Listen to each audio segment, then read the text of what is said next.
Goeiemôre aan elkeen wat vanmôre inskakel by ons oggenddiens. Ons wil vir u baie welkom sê.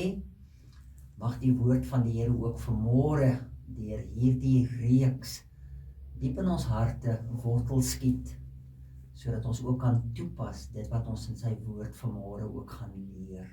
Weereens baie welkom vanmôre. Ons is besig met die reeks Waar was God toe dit seer gemaak het?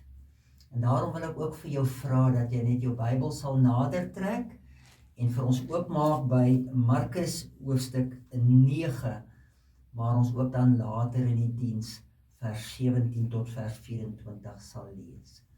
Ek wil vanmôre met jou kom praat oor die volgende deel in hierdie reeks, naamlik die 9de deel, hoe om van 'n geslote verhouding na 'n oop verhouding te beweeg. Hoe om van 'n geslote verhouding waar daar baie wantroue is, na 'n oop verhouding te beweeg, waar 'n mens weer leer om te vertrou. Die tema wat ons deur die weke met mekaar kom behandel het, waar was God toe dit seer gemaak het, is 'n vraag wat baie diep in mense se harte gewortel is en ingeweef is, want dit is die vraag wat mense werklik vra, want hulle het seer, hulle het hulle vertroue verloor, hulle het mure rondom hulle gebou, soos ons verlede Sondag na gekyk het, hulle is onseker oor God en oor die lewe, en daarom vra hulle dan hierdie vraag aan die Here: waar was U toe ek verkragt was?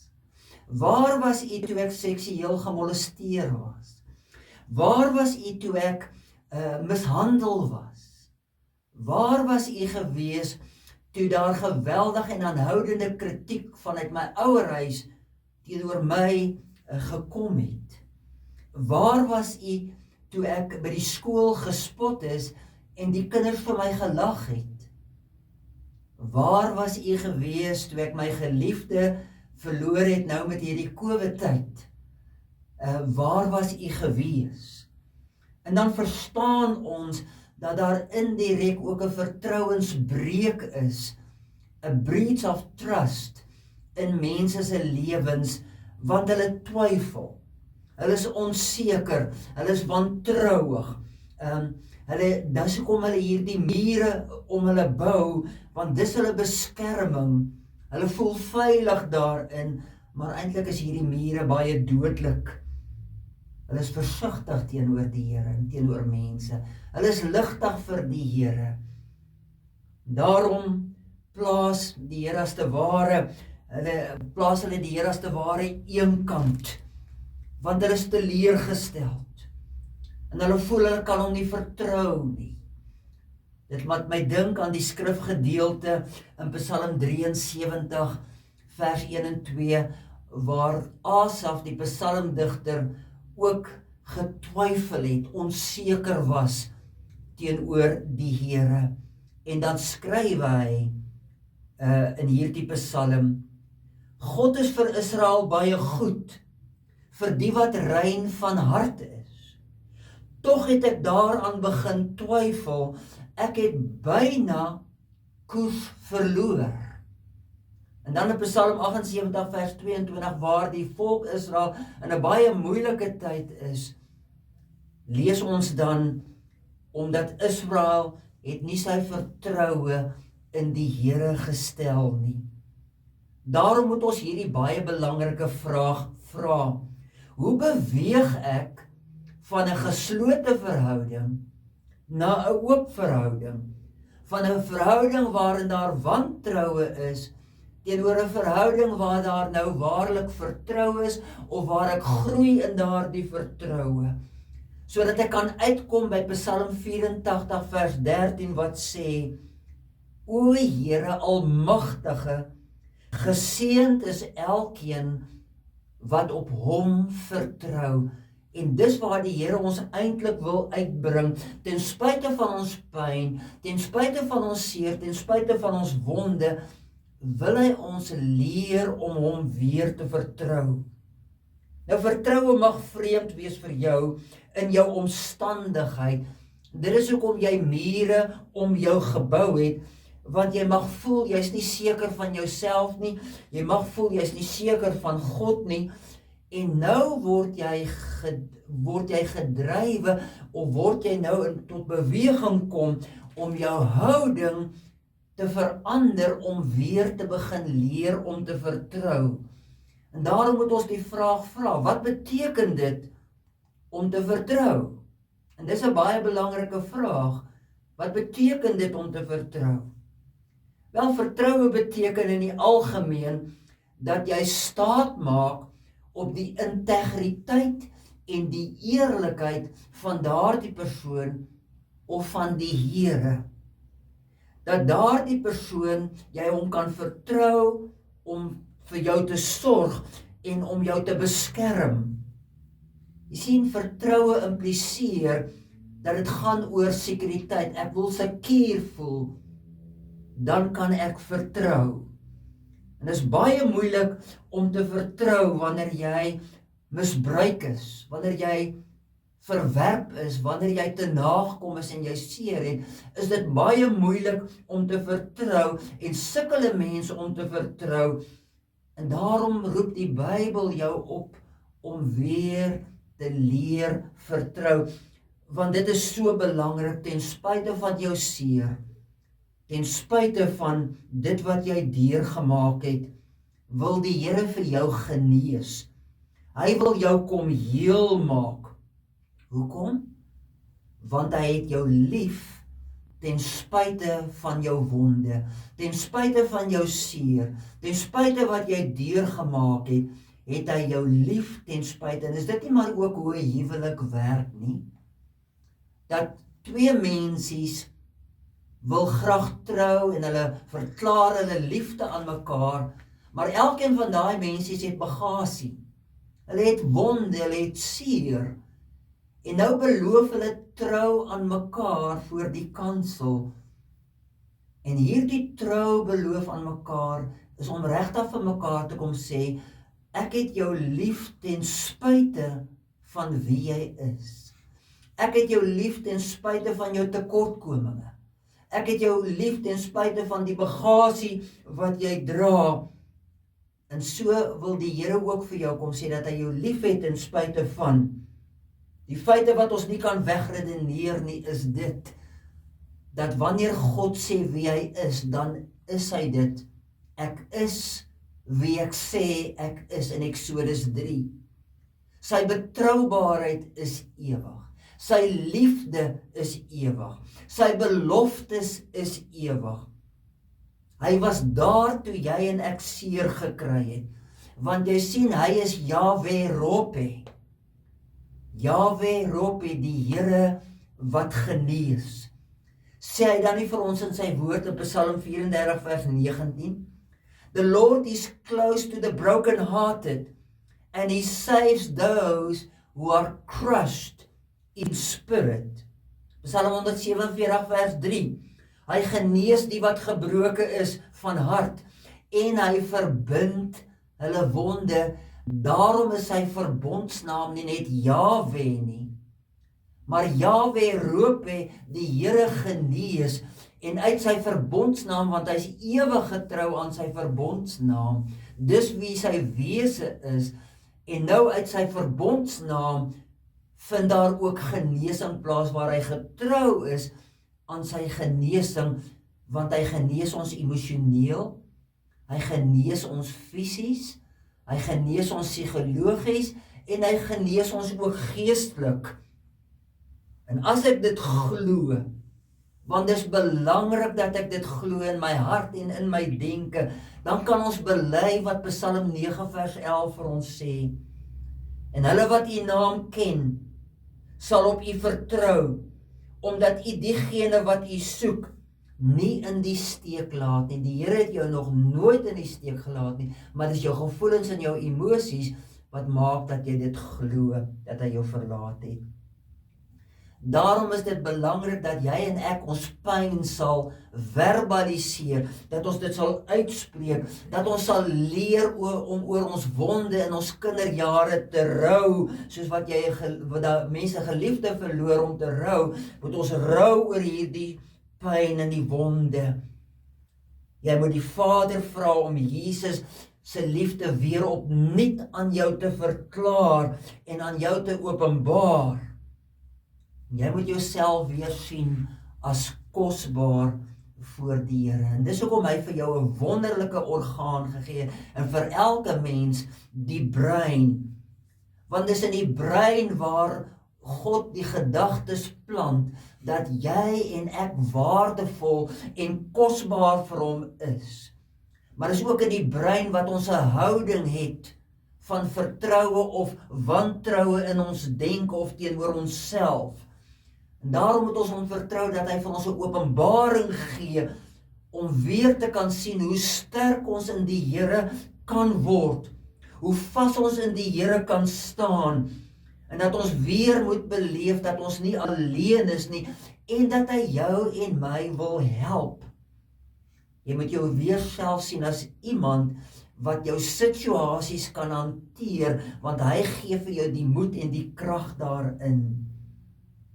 Daarom is dit belangrik dat jy en ek ons mure afbreek, sodat ons weer die versekering kan kry wat hy in ons harte wil plaas.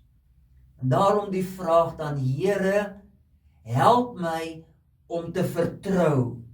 En dit is baie moeilik om te vertrou wanneer ek die beheer in my eie lewe wil oorneem en nie die beheer van my lewe aan die Here wil oorgee nie. Dit gaan dit vir my baie moeilik maak op my geestelike pad. Dit sal vir jou moeilik wees om hom toe te laat om jou te lei, sodat jy die vermoë kan ontwikkel om hom te kan leer vertrou. Jy mag voel asof hy nie daar is nie, maar weet, hy is by jou. En daarom die ou jy gaan hom onttrek. Maar die nuwe jy in jou lewe gaan die Vader vra, Here, leer vir my om hierdie situasie te hanteer. Daarom skrywe Kay Tombly en sy versterk dit verder om te sê, hoe meer jy die teenwoordigheid van die Here toelaat in jou lewe, hoe beter met meer selfvertroue sal jy die situasies kan hanteer. Jou mure word afgebreek wanneer die bedreiging van gevaar verminder word. Die bedreiging sal verminder word wanneer jy sterk genoeg voel om die aanvalle teen jou te staan, in plaas daarvan om weg te hardloop en te skuil tussen die mure wat jy om jouself bou, om veilig te voel. Jy voel sterk wanneer jy begin verstaan wie God is, hoe lief hy jou het. Jy begin verstaan wanneer jy weer begeer na die wil van die Here en om hom te volg. Jy sien, respek en vertroue is afhanklik van mekaar. Dit is belangrik dat jy en ek besef dat jy nie God se wil begeer en respek vir hom hê as jy hom aanhoudend bly wantrou nie.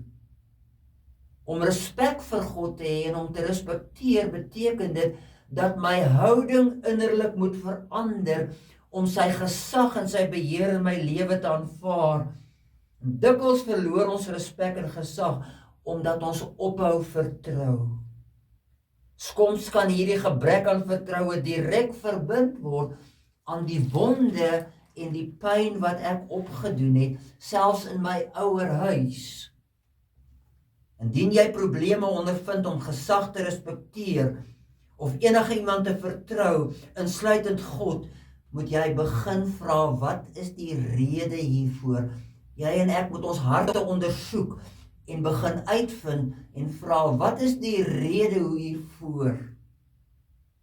Jy sien, respek en vertroue werk as bedmaat saam, want vertroue Respek as te ware is gebou op vertroue. En wanneer jy vertroue in iemand het en respek in iemand het, dan kan jy daardie persoon vertrou. Maar as jy nie vertrou en respek in God het nie, dan kan jy hom nie vertrou nie. Daarom sê Jeremia 17 vers 7, geseënd is die man wat op die Here vertrou en wie se vertroue die Here is, whose confidence is in him. Daarom impliseer vertroue is 'n gevoel, 'n wete van sekuriteit. Dit beteken dat jy jouself oorgee aan iemand anders.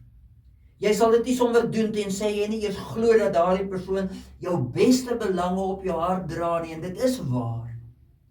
Maar omdat die Here jou beste belange op sy hart dra, in sy hart bære, is dit belangrik dat jy en ek hom sal leer om te vertrou, want hy is daar vir jou. En daarom moet ons bedenkinge, moet ons denke koester oor hom. Jy mag dalk sê, ek is nog nie seker dat ek weet hoe om die Vader te vertrou nie, maar om hom te leer vertrou, moet ek dit stap vir stap vat, ek moet dit aanleer. Jou eerste probeerslag om die Here te vertrou, is om te sien dat dit eintlik dan 'n toets is, om te leer om hom te vertrou.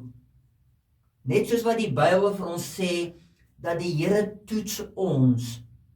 Job 23 vers 10 skrywe Job, as die Here my toets, sal ek soos goud tevoorskyn kom. Spreuke 24 vers 2, die Here toets ons hart. Spreuke 16 vers 2, die Here toets ons gesindheid. So is dit ook belangrik dat ek die Here kan toets.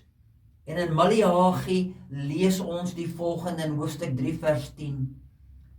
Bring die volle 10de na die voorraadkamer toe, sodat daar iets te eet in my huis kan wees, en toets my hierin, sê die Here die Almagtige.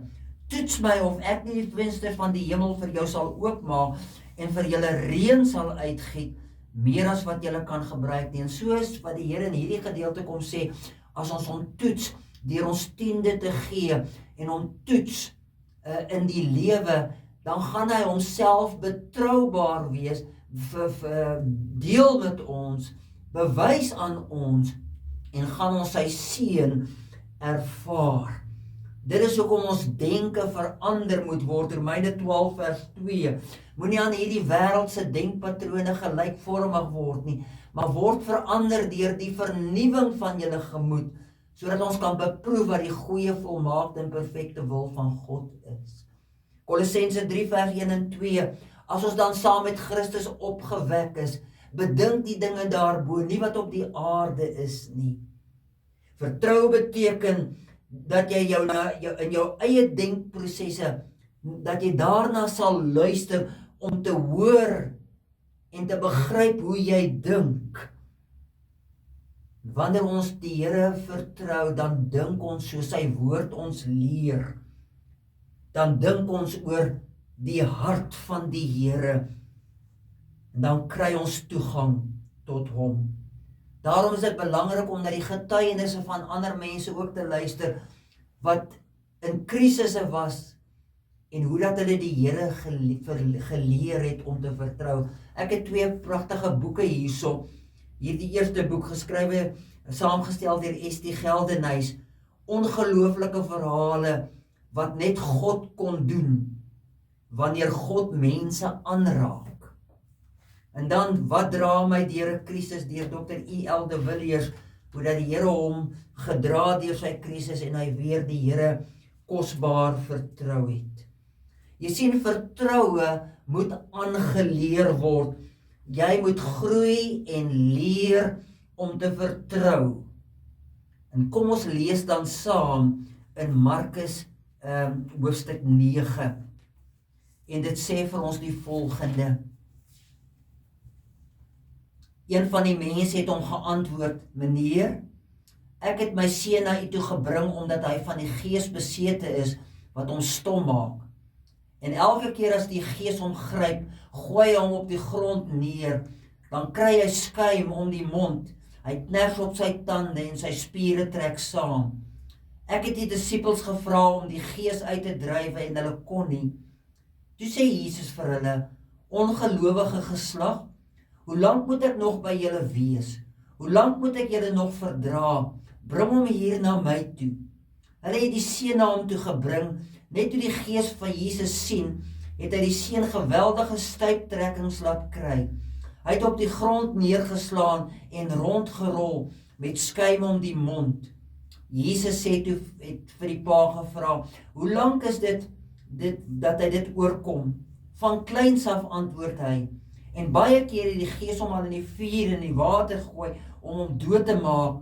As jy tog miskien iets daaraan kan doen, kry ons jammer en help ons. As jy iets kan doen, sê jy, antwoord Jesus, vir die een wat glo kan alles.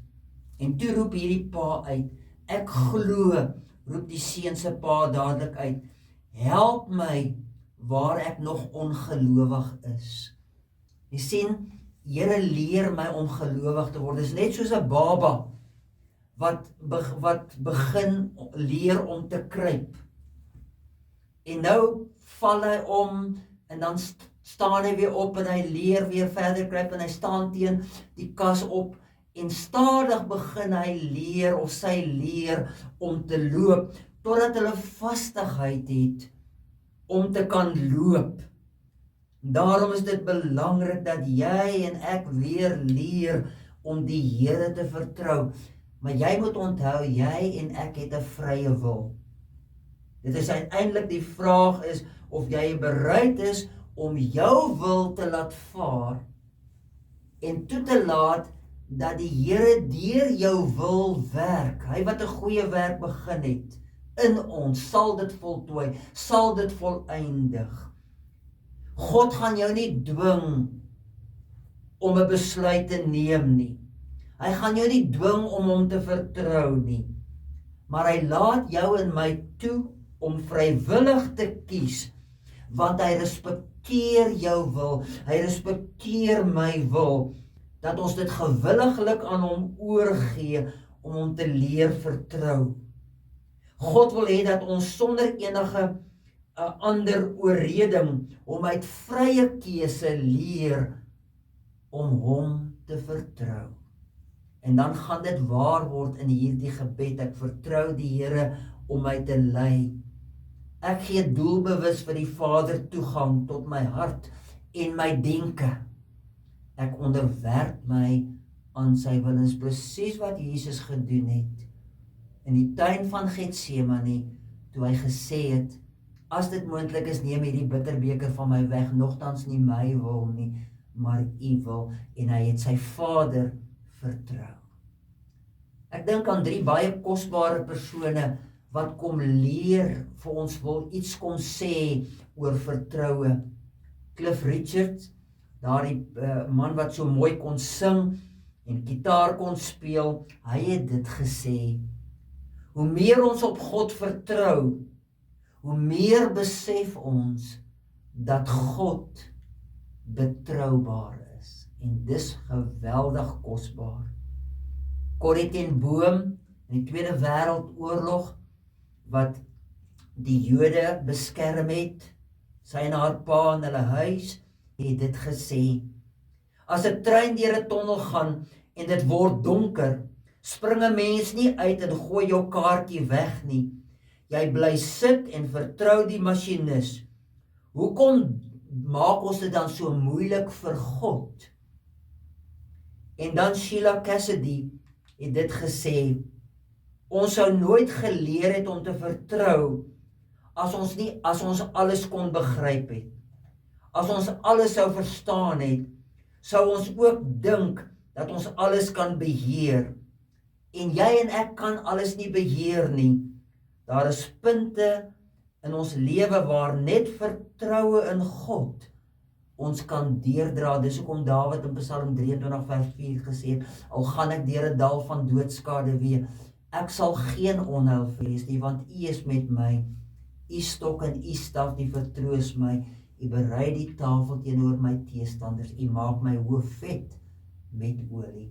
Mag die Here vir jou en my help om te leer, om hom weer te vertrou, om van 'n geslote verhouding na 'n oop verhouding te gaan en ook die vreugde en die seën daarin te ervaar.